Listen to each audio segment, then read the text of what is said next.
a trophy, it is your trophy, and You won the chess match. Exactly. Yeah. Exactly. Yeah, you hear a lot of guys talking about that. Like, yeah, I got 5 years of trail cam pictures, and he's probably 10. And, it's like, wow, I've never had that experience to be able to have a deer, that kind of story. Yeah, man. So we'll see. But, man, for sure. Yeah.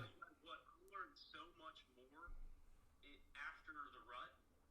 And I don't know what you guys' perspective on this is, but the rut is always like, it's a hit or miss, right? You got to catch the right doe at the right time with the right funnel. With the right weather. Yeah, it's just kind of a lucky scenario in the rut to kill a big buck. I mean, you could be in his area, but he's going to have to come around you. On what I learned on this season is that December time frame. I feel like, and I've read a lot, but learning this year is that, man, you can pattern deer a lot better once you get after that rut. That's a really good time to try to kill a big buck. Yeah, because of how much importance a food source is to them. They're only moving so far from their bed to where they're gonna eat at night, recovering from that rut and the low temperatures and stuff.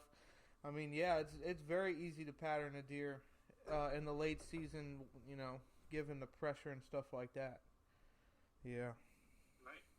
Well done. That's good. I learned more on that because I figured once the rut's over, years past, I'm kind of, okay, let's move on to some goose hunting, But I'm really going to focus on December bow hunting next year to make sure I'm out there as much as possible. Absolutely.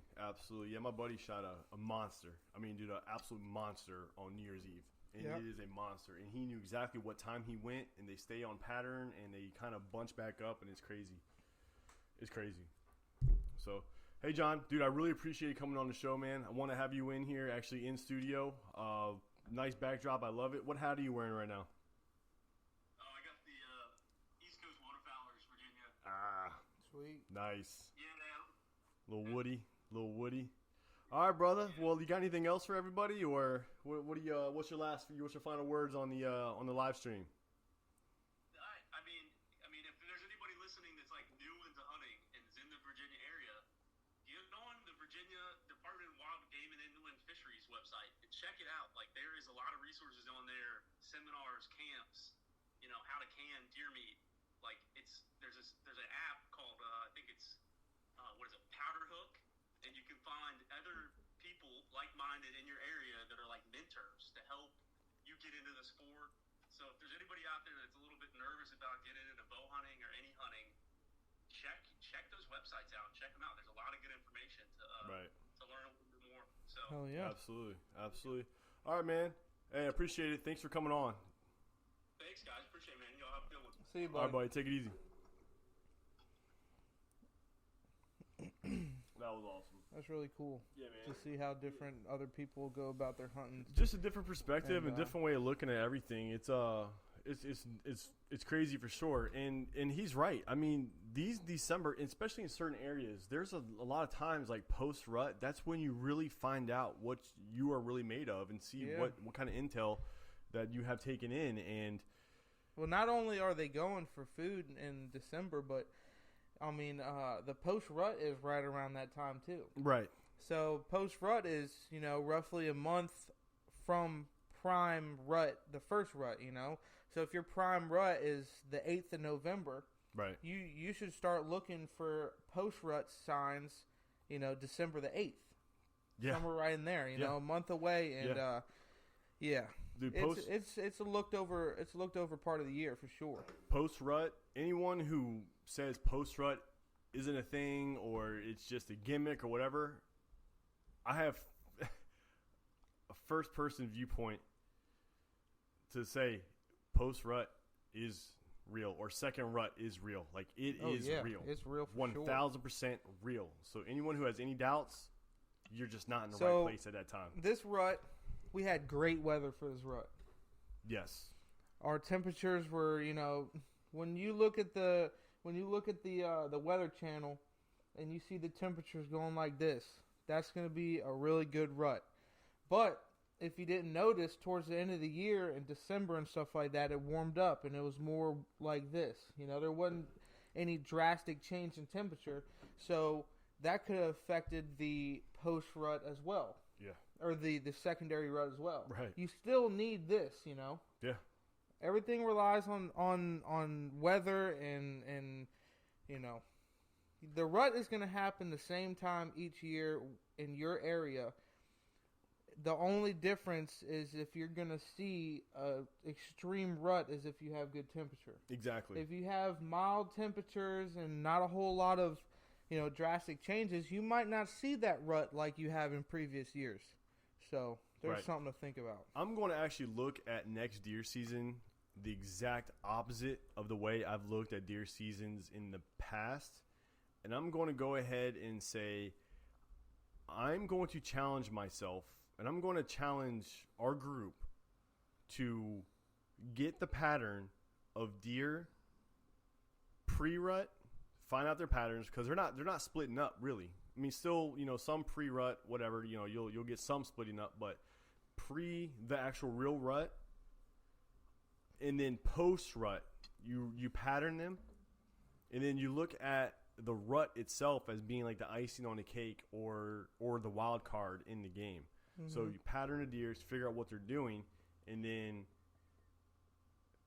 the rut happens, and then it's all said and done. I mean, that's it. So I'm going to challenge myself this year to not focus on the rut, but to focus on any activity pre-rut and then post-rut into the second rut until the end of the year. And if I can figure out a way to pattern, if we can figure out a way to pattern those animals, I think the success rate is going to be at an all-time high. For sure, man. Yeah, because just the rut, just everything that you thought was going to happen, it either happened or it just didn't.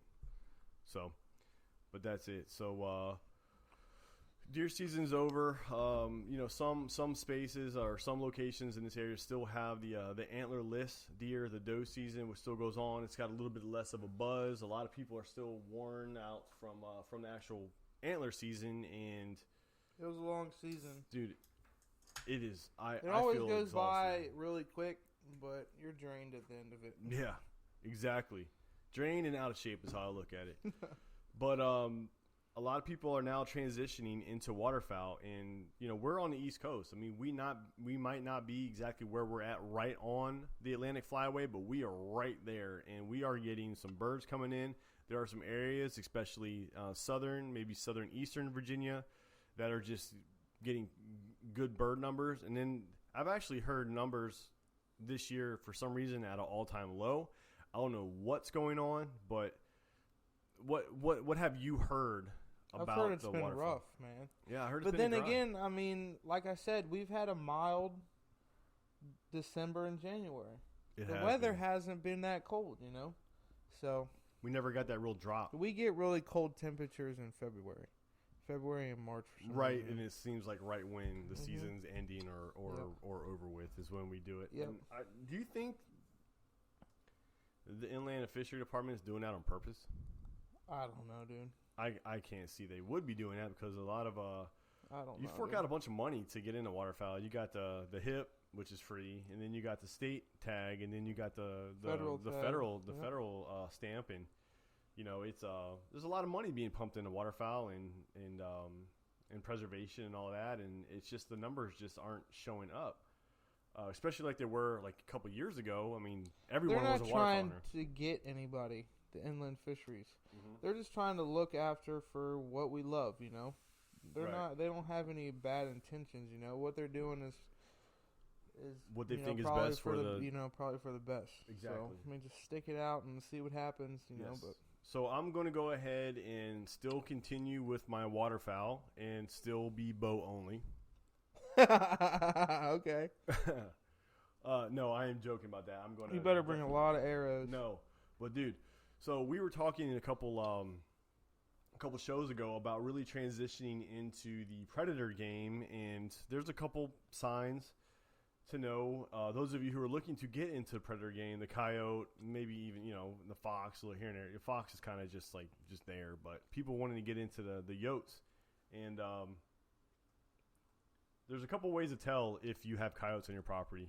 And what is one for sure way to know that you have no coyotes on your property? Well, I wouldn't say no coyotes, but a low pressure is Low pressure. the turkeys. Turkeys. I would say that the turkey number is really can take into consideration of how many coyotes are on your land. To a certain extent, to a certain extent. But the whole part of this season, there was no turkey sign whatsoever. Zero. The turkey numbers were extremely low, and that we had all the coyotes coming around. And then the coyotes kind of went away, and the turkeys came back in. People run dogs and stuff around us and stuff like that, and I think that has a lot to do with the pressure of the coyotes too. They're just like any animal. They don't want to be pressured. Right. So they moved out. Coyotes moved in, but they'll be back. They'll be back. It's an open door policy, and there will be some coming in and some going out all the time. So yeah, we're gonna get on it for sure. Speaking of turkeys, I was actually on. I think it was actually my last deer hunt. I haven't been able to hunt since then, but we were still in antler season, and I was posted up in the afternoon at the other stand, or is it other stand? Other stand, other one corner. Or the other corner, and a line of turkey came out, and the closest they got was 85 yards. I've had a tough season. Yeah, so, dude, but you let it fly. You weren't scared to do it. So it came out. It was at 85 yards. I drew back. It moved back a little bit. I figured my bow was fast enough. It wasn't going to be an issue. Put right on its center mass and let the arrow fly. The problem is that it was an 85-yard shot, and turkeys have the eye of a freaking hawk. They have good eyesight, man. So they saw the knot coming that way, and right before the arrow hit it, it kind of flew up, and I missed it. I still think I hit its foot because it landed weird, and it had problems getting up on a tree behind me because there was a big nasty crash. Mm-hmm. But I didn't see any blood, so I definitely didn't hit that turkey where I wanted to. But I was actually happy to be able to let it fly in the first time in a couple months, and it felt pretty good. But it is what it is. So that's it. And I'm not gonna call anybody out, but I think someone let a couple deer walk that day. I let a lot of deer walk that day. Yeah, for sure. Well, I would too if I had a season like yours. Me, I have no excuse. I let too many walk, and that's. I should have ended up taking it. I didn't. You say that now. Oh, whatever. You say that whatever. now. But at the time, it was the right decision. There was 4 pretty big does come out in front of me, and it was the right they decision. got the free pass. It was the right decision that you made. So, you're going to get into you got bit by the waterfowl bug, and I don't know why, but I haven't been bit yet. I don't know what it is. I don't know, dude. Maybe you need a hunt that's gonna excite you.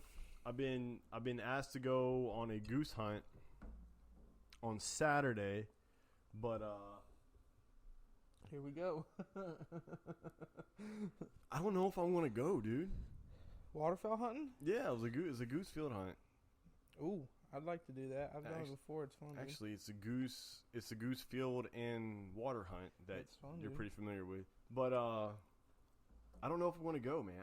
I don't feel the urge. I just want to get back in the woods, dude. I don't know why. I know, so do I. I just want to get in the woods, and I don't have the waterfowl itch yet, and I guarantee you when I do get it, it's going to be a little bit too late. And I'm going to look at your pictures, and I'm going to get right into it on Sunday. Dude, we got 2 months left. Do we? It doesn't end until February, late February. I don't know about duck. Goose season, does. Yeah, goose. Yeah. It's crazy. I don't know. I just haven't been bit yet, and I'm going to probably go into the bow hunting arena again and just see nothing and just let it fly at a squirrel or something, and then it is what it is. So, actually, we're going to go ahead and look at Instagram Live to see if it's even we got some people on here that are pretty funny, so we're going to go ahead and interact and see what we got going on.